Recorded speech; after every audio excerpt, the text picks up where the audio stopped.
Welcome to another Envelope Live event. I'm Mark Olsen. I write about movies for the Los Angeles Times, and it's my pleasure today to be leading a conversation about the movie The Worst Person in the World. In the film, Norway's entry for the International Feature Oscar, it's the story of a young woman in Oslo named Julie, who is sort of trying to figure out who she wants to be in her life while she navigates boyfriends and family and career, all with a fierce streak of independence and self-possession. And so joining us to talk about the movie, we have director and co-writer Joachim Trier, who with the movie completes a trilogy that also includes Reprise and Oslo, August 31st, and also the star of the movie, Renate Reinsve, who for her performance in the movie won the Best Actress Prize at the Cannes Film Festival. Joachim, Renate, thank you both for being with us today. Thank you for having us. And Joachim, I'll start with a question for you, which is, can you simply talk a little bit about just the point of view of the movie, of the sort of the storytelling, which I want to simply ask, do you consider yourself sort of an Axel or an Einvid or a Julie? That's a good question, because this is a very personal film, but in direct and indirect ways. I would say, in a way, in the film, Julie, who's about to turn 30, is in a romantic relationship with a guy who's a little bit like 10 years, 12 years older, Axel. And since I'm in my 40s, there were aspects of his identity and character that was kind of easy for Eskil Vogt, my co-writer, and myself to write. But the more I focused on Julie's perspective, I realized that there were many themes in her that I could also identify with. It's really an existential story. On one level, it's a kind of romantic comedy. It's about someone who's trying to figure out their love life. But the more the story develops, it's actually more of an existential quest for a character who is trying to find purpose in her life. And I think those are more human questions that I can also identify with and find intriguing and mysterious and want to talk about. So I guess in a way, I try to put a bit of myself into all of the characters. And Renate, the part was written for you, and I'm wondering what that experience was like. Like, how much of yourself did you see when you first read Julie on the page? Well, I must say I really felt a very deep connection to her right away.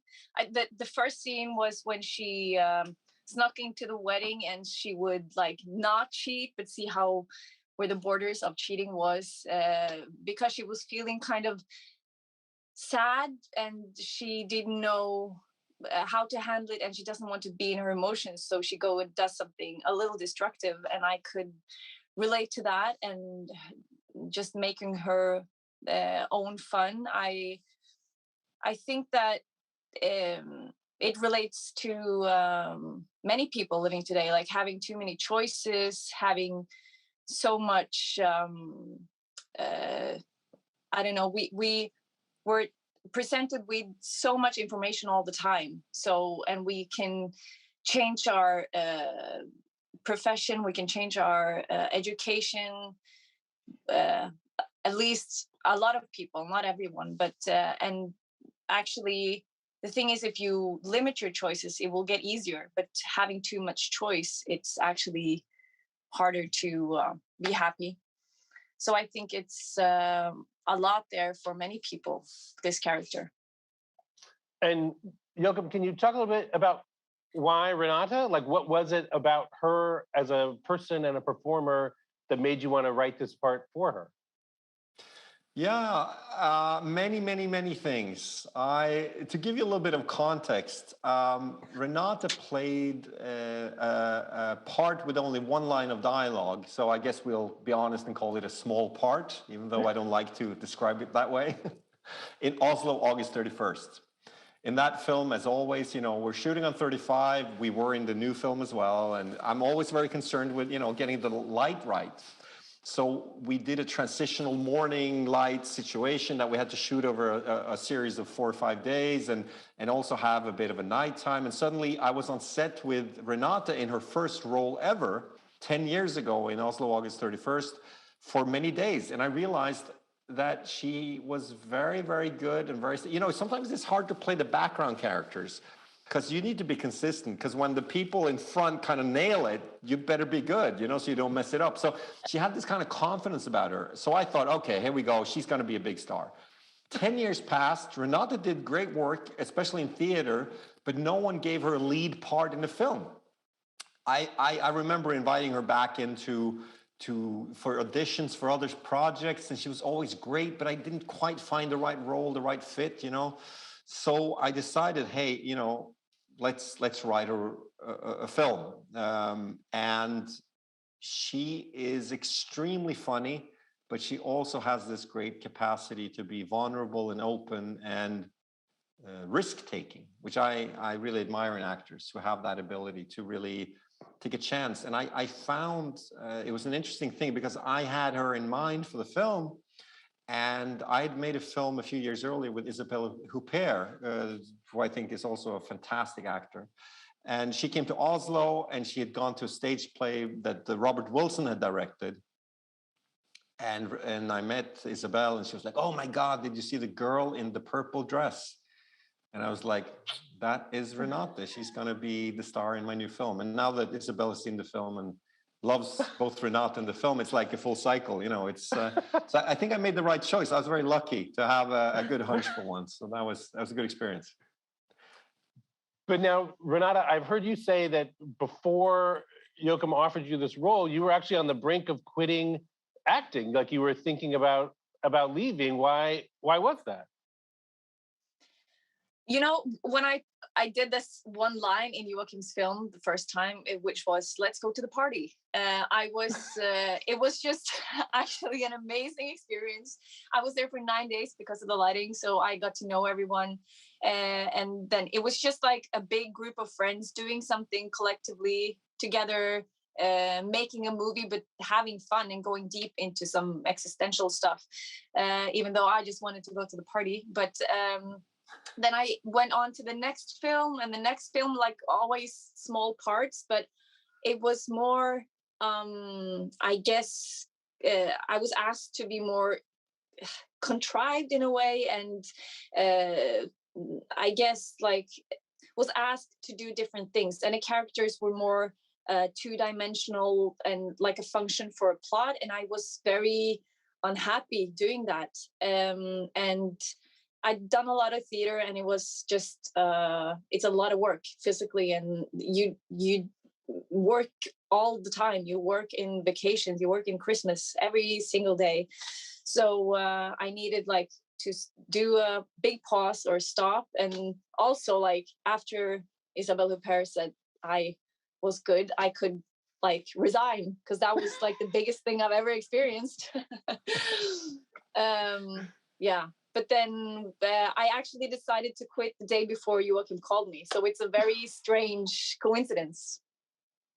And has the experience of making the movie and the reception that it's had, has it kind of re-energized you to acting, or are you still thinking of hanging it up? No, this was, you know, fantastic. The way this script was written, with the base of trying to understand characters in a universe, or like trying to understand human behavior in the world we live in. It's like I just saw an interview with Meryl Streep. She said total immersion into possibility. It's a very good line.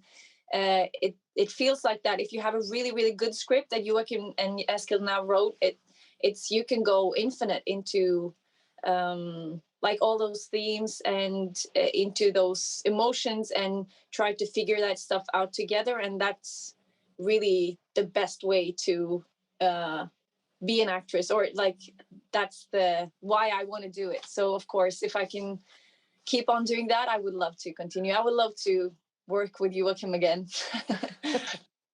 That's mutual. That's mutual. I think, you know, I have a tendency to work with some of the people again, and Anders Danielson Lee, who does, in my view, some of the best acting he's ever done in this film. It's the third collaboration, and Renate, let's not forget, this is the second. You know, it's not actually the first. So let's hope we can continue and do some more good work together. That's true. And Joachim, I know you were very collaborative with Renate once you were shooting. Can you talk a little bit about some of the ways that the two of you kind of collaborated on the role, and that, what it was that she sort of brought to it that maybe you didn't have already for the character or on the page? Yeah, I mean, I could go on all night, and I won't labor the point, but I think that setting up good character work. I went to the National Film and TV School in London and had some really wonderful teachers. I remember, people like Stephen Frears, and I remember Robert Altman coming by, and I remember talking a lot about behavior and the immersion that Renate talks about, of being in the moment. And my job is really to create a confidence in the actors to take risks and lose it, risk failing, feel the confidence not to nail it, to explore rather than to always try to hit a home run, to feel lack of strain and tension. So Renate and I really spend a lot of time, and also building up the confidence in our mutual curiosity to explore and try things out. And I think Renate and I ended up then, we also knew each other a bit socially since we'd worked together 10 years before. I think she's a super cool person in real life. And I think we shared, once in a while we had a coffee, and we already started knowing each other, going through various relationships and things in life. We had an access to each other to really to go quite deep and talk about honest personal stuff. And I think that's a good basis for character exploration in working together. But what I believe that the whole art of making movies is to have as much as a craft, technical control in the planning, and then creating this kind of playful open space for the actors on set, where I try to shield them from anything that'll distract them. And my whole team is wonderful at making people feel good. We play music. The way we bring actors on and off set is always specific to the scene that we're about to do that day. And, that's the fun of it. And then you can let them go. And I think Renate has that knack. She has that understanding of how to use the moment to take chances and risks and to surprise me. So at that stage, I think it's really up to the actors to bring it, and I try to support and keep that open space for them. So anyway, I could go on all night. This is, and you work differently with different people depending on their needs. My job is not to have a method. My job is always to meet them where they need to be met. That's my philosophy. Because Renate, there's something so free about the movie, and especially about your performance. You do so many different things in the movie. Your character has these wild hallucinations in one scene. You cry, you laugh. There are love scenes. You smell someone's armpit. Like, what was it like to have a part that asked so much of you, that gave you the opportunity to do so many different things?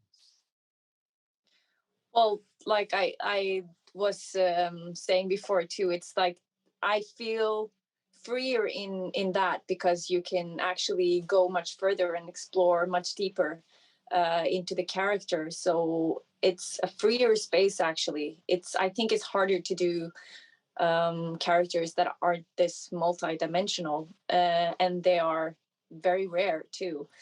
So and also I felt that I learned a new way of acting through this. Like, Joachim really pushed me into losing control. Like, some scenes we would test how much layer and how much detail we could have into one emotion or several emotions at the same time, like people are. It's very complicated to be a human being.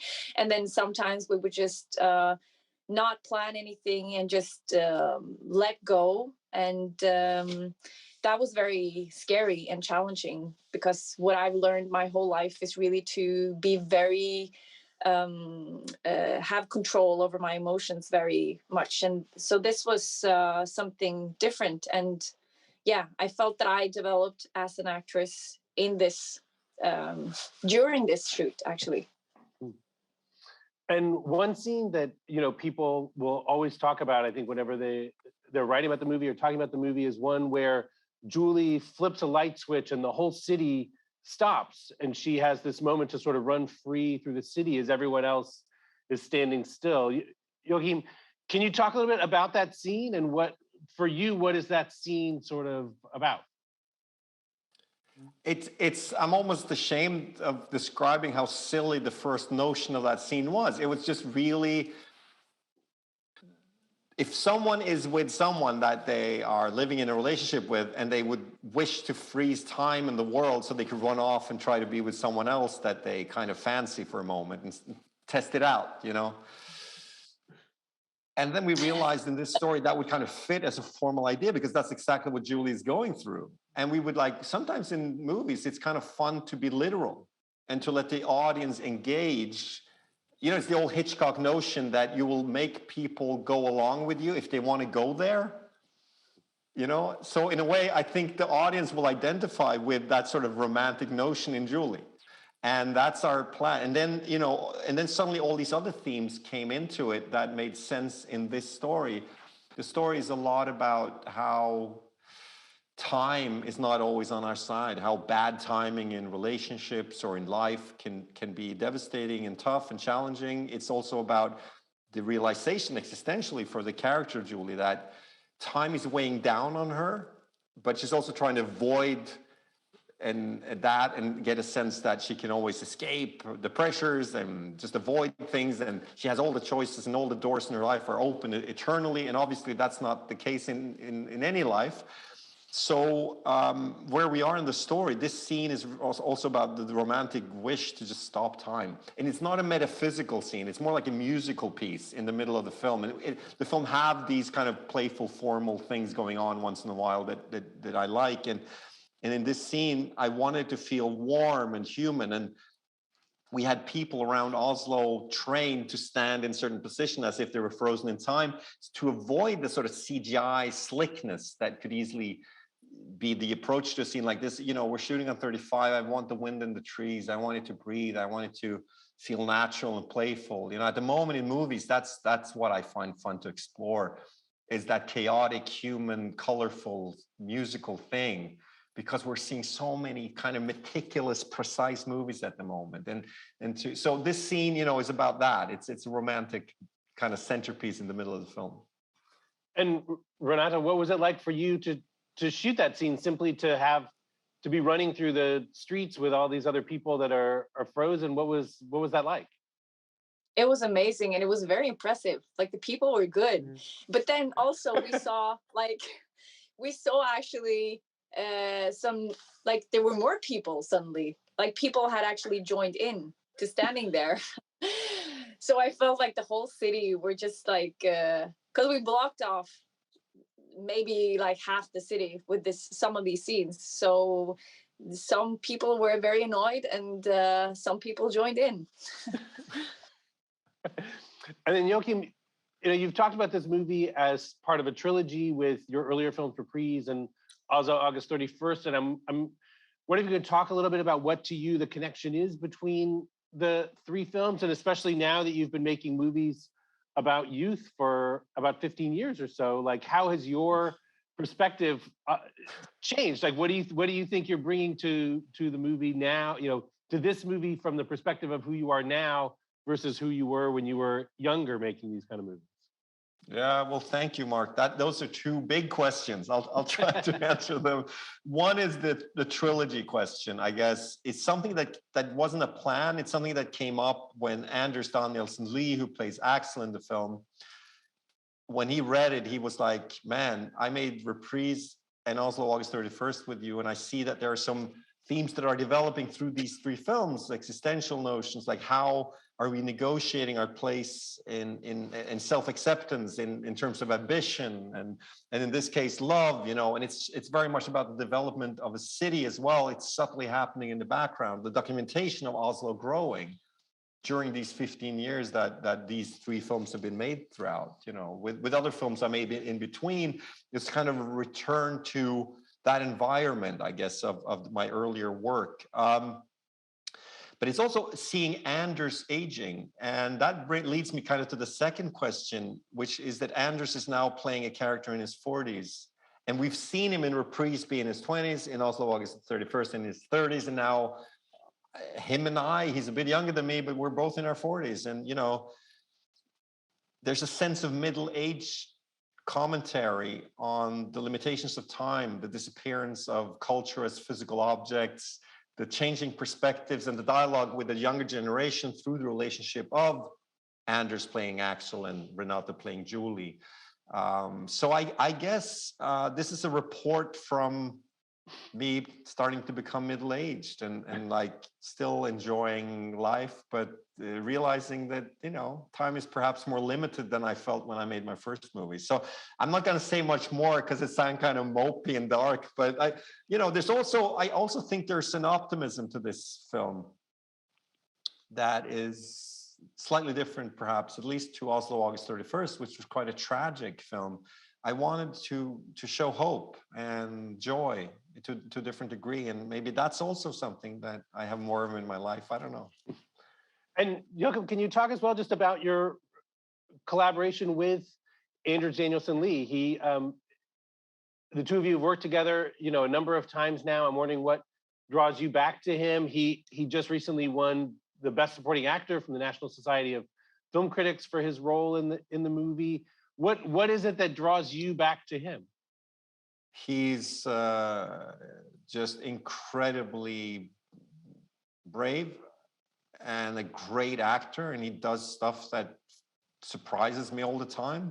He goes extremely deeply intellectually and thematically into the material and the role, and then he's able to be very emotional and free as we shoot. And him and Renate share that very much. It's interesting with Anders because in lack of a better term, in real life, he is an educated doctor. He's a general practitioner, you know, and I've been making this joke, you know, he doesn't act all the time. He lives life. He's sort of the Norwegian Daniel Day-Lewis, where Daniel Day-Lewis seems to be going away, learning how to make Italian leather shoes. Anders goes and removes appendixes or something. I mean, you know, he's got this whole other life. And I think that to go between, it's very, be honest, it's very attractive for a director to have someone come in from not having done a million parts, but being very specific when he works and saying, you know, I'll become this character for a while and really go deep. I think that's very attractive. And I would, yeah, no, I think his acting speaks for itself. I'm extremely proud of our collaboration in this film. And Renate, I have to ask what it's been like for you since the movie premiered at the Cannes Film Festival. You won Best Actress, and ever since then, it seems like it's been a real whirlwind of film festivals and press coverage. And what have the last, you know, 6 to 9 months been like for you? Well, it's impossible to explain. Like, I never saw all of this. Like, when we made the movie, we felt that we made something important, and we tried to be very honest and just make something that was true to us. And we felt it was really important when we left the set. We would be very, like, all of us would be very emotionally moved by the themes and the script and how some events happened that day. So but then I guess it's just like it's blown up. It's been very overwhelming and fantastic and scary, and I can say all of the words for this 6 months. Because Joachim, do you have a sense of why this movie in particular is connecting with people in the way that it is? I mean, it's funny. I see people still, you know, the movie hasn't been released in America yet. People are still discovering it, and almost every day I see someone writing something about the movie or like, what do you think it is about this movie in particular that's connecting so strongly with audiences? I wish I completely knew and I would try to do it again. I'm very grateful for it, but I do know, but you know, jokes aside, I think I have learned, as you do as a creative person, you learn about what you're doing when you meet the audience, when you meet and get the response, and it's done very, very well, much beyond anything I've done before in terms of box office in France and Sweden and Norway, and now it's coming out in America, and so I have had a chance to talk to people. It seems there's something wonderful. It's aligning a little bit with what I was missing in movies. It's human stories, something we can relate to, something that is both true to romantic, hopeful notions, but also have a portion of existential truth, I hope, like the fact that it's about mortality and love and relationships and things that we go through in our culture. And it seems like people are identifying with it. And it's a wonderful thing in movies to be allowed to go into a movie theater. And I feel this about other films that other greater filmmakers than I have made, that I want to see something where I can connect at the moment. I need to feel togetherness. We've been isolated a lot, and coming to Cannes with this film and being in an audience for the first time, showing it to an audience with 2,300 people in the big Palais in Cannes, and being there together, I felt, okay, I'm glad I made this film, because it's a film about human interaction and communication. And I turned up the colors a bit. I shot it on 35, and the skin tones, I wanted them to be rich and for it to be like lifelike, not too stylized. So I hope it seems like those who respond well to the film are connecting with it in that way. And Renate, when I rewatched the movie recently, I hadn't quite realized this before. You are a fantastic crier. Like you're you're sort of like crying in the movie is some of the most sort of like convincing and good crying I've seen in quite a while. Is there a trick to it? Like, I guess first of all, how often? I mean, it seems that you are genuinely crying, and is that something that's difficult for you to do on screen? Here's the recipe: good script, good director, and good actors. No, it was really it was just there. I think time is also a very important part of it, because Joachim, like we had these very good situations from the script, and that we talked about, like the themes of it, the philosophy of what these situations were and are for us. And then it was about letting control, and sometimes moments like that would just happen, and then sometimes we would try to see if we could get there. It was kind of playing around with sad moments. It sounds strange, but it was also like Anders is so great, and Herbert, who plays Ivan, is so fantastic. So we also Joachim makes this culture on set where we're in it together. It's very collective. So we would try to help each other out and be there for each other. And like Anders and Herbert are so generous. So it would just be those moments for real. So yeah, that's what it is. And then oh no, just the last thing I want to ask the two of you is simply about the title of the movie, The Worst Person in the World. Joachim, can you just explain kind of where that title comes from? Because is Julie the worst person in the world? No, I am a humanist. I want it to be, it's a self-deprecating saying that we have in Norway. When you feel like you're failing on a personal level, it's easy to say, oh, I'm the worst person in the world. It's that kind of self-deprecating, the doubt, the lack of self-love, all the stuff that all of these characters are going through in different moments of the film, feeling that you're failing, or maybe you hurt the one you love, or something like that. So it's not meant. I've heard in America that some people have understood it literally, and yeah, some people even I saw on the internet said, "Is this a film about our previous president?"